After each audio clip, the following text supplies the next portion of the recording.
Hello viewers, and welcome to the latest video in my series of videos on Australian built archtop jazz guitars. This guitar was built by Gerard Gilet.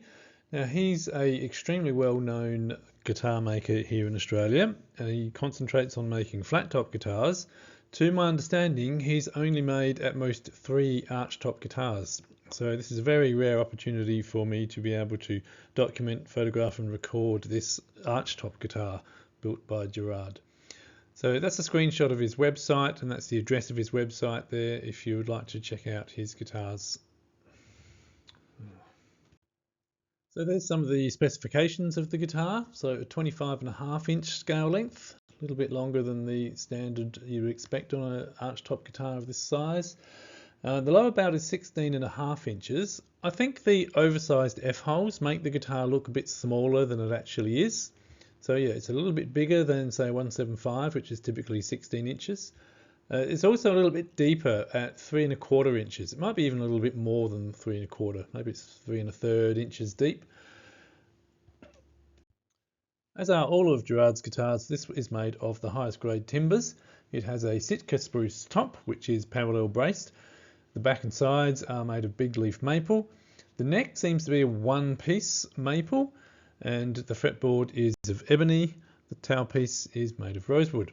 The headstock veneer, an email from Gerard says that it's made of rosewood, but I'll show you a photograph of it in a minute.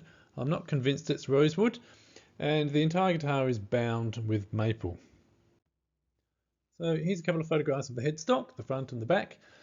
So yeah, the front to me doesn't look like rosewood, but Gerard says it is, so who knows? Maybe someone out there in YouTube land can recognise that timber and tell me what it is. It looks to me more like a stained maple. The back of the headstock shows how difficult this guitar is to photograph because it's ever so shiny. It might be 20 years old, but the gloss on the finish is still mirror-like. Interestingly, this guitar is fitted with what looks like Grover tuners, but they're actually Shallers. These photographs show the quality of the timbers. It's a very fine grained spruce for the top and a beautiful figure in the big leaf maple for the back and sides. Gerard's done an exceptional job of staining them to match so that the back and sides and the top don't look like different types of timbers in terms of colour. And these photos also show again how difficult this guitar is to photograph due to the glossiness.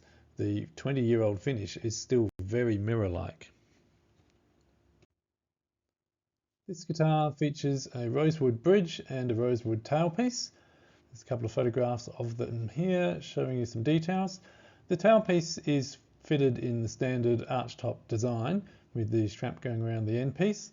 Typically there might be a bone or even an ebony saddle for the strap to go over in the binding there. This guitar, however, features a little brass seat which is folded over the binding.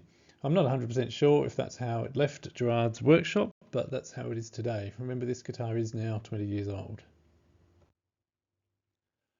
The guitar left Gerard's workshop as an acoustic guitar. It had no pickguard and it had no pickup. However, these things have been fitted since. It's now sporting a Bartolini pickup and a large plastic pickguard, and under the pickguard are some volume and tone controls. So I'll play a few songs for you now so you get to hear what the guitar sounds like. This guitar does the Freddie Green big band comping thing exceptionally well. So the first thing I'll do is I'll play acoustically the song Shiny Stockings.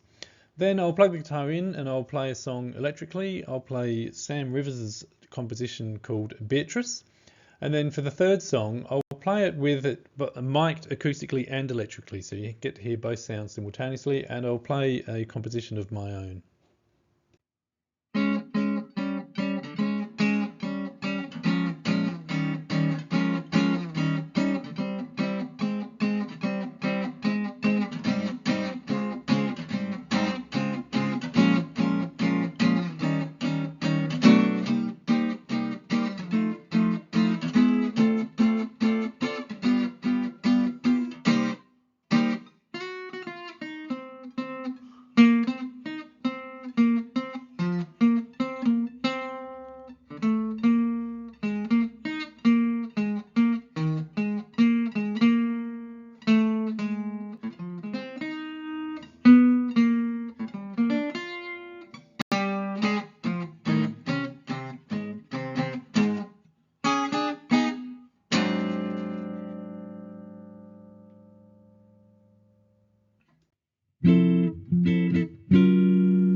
Thanks for listening and watching this video. I hope you enjoyed it.